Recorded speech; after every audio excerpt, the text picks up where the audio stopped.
Aujourd'hui dans le Bitcoin, Elon Musk a changé le logo de Twitter en Doge afin que les golems achètent son shitcoin. Les golems ont joué leur rôle de golem et en FOMO plus 38% le Doge pour aider Elon Musk à exit liquidity. Et depuis que Elon Musk a changé le logo de Twitter, Staline, regardez ça, Staline est en tendance. C'est le deuxième plus grand monstre criminel de l'histoire.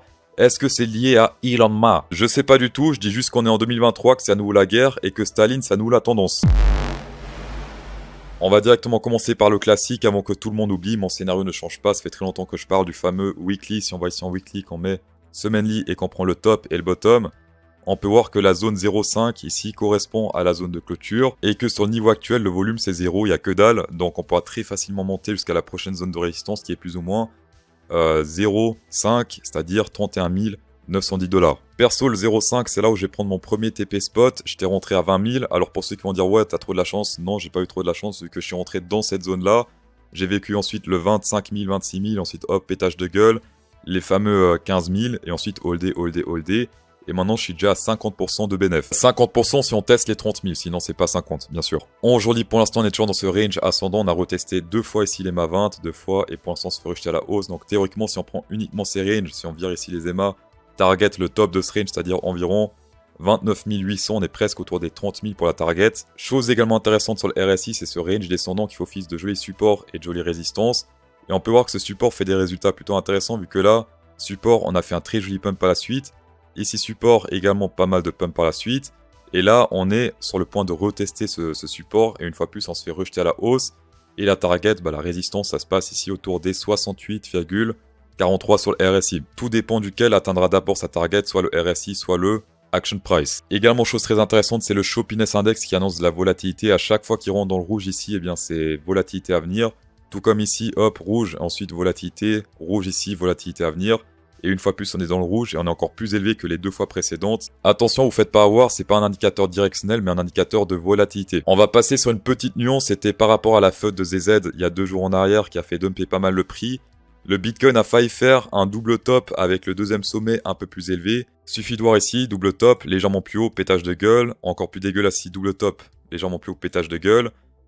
Également ici, hop, pétage de gueule. Mais le plus dégueulasse, c'était l'ATH du Bitcoin, vu que là, c'était... Voilà, c'était exactement ça. Double top, légèrement plus haut. Oula. Bon bref, pétage de gueule. Et également dernièrement sur le dollar index, regardez ça. M légèrement plus élevé et ensuite pétage de gueule.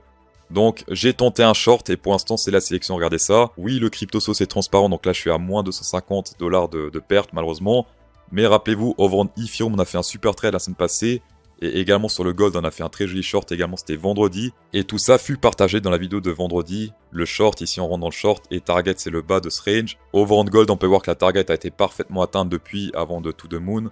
J'ai fait un peu plus de 600 de profit, donc facilement rattraper ces fameuses pertes. Pour info, le gold, je le traite sur un broker et non pas sur un exchange, vu que souvent le Pax Gold est dépeg un petit peu par rapport au gold. Là, vous allez me dire, ouais, CryptoSauce, pourquoi tu fermes pas ta position sachant que tu vas perdre? Bah, pour l'instant, on sait pas, vu que le stop loss n'a pas été atteint, et c'est très important de respecter son stop loss. Même si on se dit, putain, c'est bon, c'est foutu, machin, il faut respecter le stop loss parce que sinon, on stop loss tout le temps sans même que le stop loss soit atteint. Avec un mindset comme ça, j'aurais pas fait du profit sur le gold ou sur le Ethereum. Donc, c'est très important de respecter ces stop loss. Bitcoin en fort hour candle plutôt simple, ça range. On peut voir que les bears ont de plus en plus de mal vu que là, ils arrivent à tester pas mal de fois le bottom. Là, ici, ça pump. Et là, c'est le centre du range qu'ils arrivent à tester plus le bottom. Une fois, 2 fois. Donc, les bears galèrent de plus en plus dans ce range. Si on breakout à la hausse, on prend la hauteur de ce range. On met sur le breakout. Hop. Et ça serait plus ou moins 30 867 $. Si on se fait rejeter sur cette résistance support sur le centre du range, c'est un peu compliqué de short ici parce qu'on voit clairement que les bears ont de plus en plus de mal.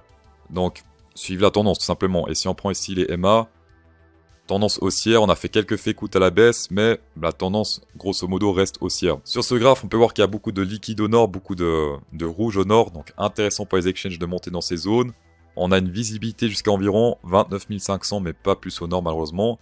Par contre, on voit ici que les whales sont très très chauds durant tout ce range vu que ils font cacheter en fait. Les marrons ici 1 million et plus font cacheter. Ici c'était très bas, ça monte, ça monte, ça monte, ça descend légèrement.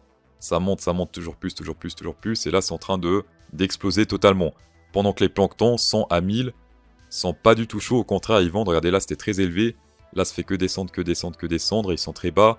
Et pareil pour les 1000 à 10 000. Également ultra déséquilibré, 58% de shorter. Je suis dans l'eau, la sélection naturelle sera imminente pour 41% de longueur. Donc ça également, c'est pour équilibrer, il faut liquider du shorter malheureusement. Enfin malheureusement pour moi. Si vous êtes un trader expérimenté grâce à mes partenaires, vous pouvez checker jusqu'à 38 500 $ de bienvenue. Jusqu'à 30 000 sur Bybit et 20% sur vos frais. 8 000 over on BitGet et 500 sur Binance, tapez dedans. On va passer over on Ethereum qui lui a beaucoup d'avance par rapport au Bitcoin vu que lui a déjà breakout son range à la hausse.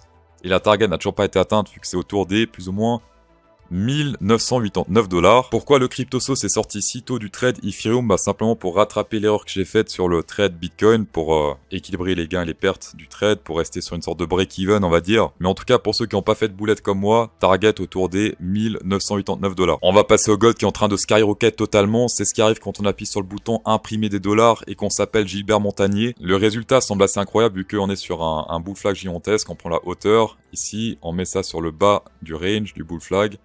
Et la target, ce serait environ 2646 $. D'ici, ça serait plus ou moins un 31%. Le dollar index également chaud patate. Il est en train de quitter cette dernière résistance avant de to the moon simplement. Également le sang pour moi et potentiellement pour vous. C'est pas très malin de shorter du Bitcoin, des cryptos, même des actions. Quand les SP500 montent en ligne droite comme ça, tout comme là, etc. Seul petit signal rouge potentiel, c'est sur le RSI, vu qu'on a eu pas mal de signaux baissiers sur ce niveau et plus haut sur le RSI, autour des 62. Ici, gros pétage de gueule. Ici également, gros pétage de gueule. Ici également, on a fait pas mal de range avant de bien se péter la gueule. Ici, une fois plus. En ce moment, on reteste cette zone, mais entre cette résistance-là et cette résistance-là, celle-ci est quand même a plus de volume, on va dire, plus d'ampleur. Et donc, si on pète ça à la hausse, reteste, c'est clairement bullish. Par contre, si on se fait rejeter ici, sans vraiment bien péter cette résistance-là, dans ce cas, on pourra très facilement retester ici ce niveau, autour des 3870 $, support du bas. Également, chose bullish pour le Bitcoin, pour les actions, pour tout ce que vous voulez, sauf le USDT qui est également en train de se péter la gueule avec le dollar vu que c'est lié. C'est le dollar qui est en train de se péter la gueule depuis pas mal de jours. La tendance est totalement baissière, les mâts rouges font office de résistance, donc pourquoi pas éventuellement retester si les mâts rouges, aller plus bas et descendre un peu en escalier. Pour l'instant, on est sur un support, ici résistance, support, mais c'est un petit support. Support un peu timide, on va dire. Vu qu'on peut tenir ce support et quand même aller road to zéro. Et en plus, on a pas mal de news plutôt mauvaises pour le dollar. Dans tous les cas, merci d'avoir checké cette vidéo, c'est toujours un plaisir. Insérez un pouce bleu dans cette vidéo pour incrémenter encore plus le plaisir. Et bonne soirée.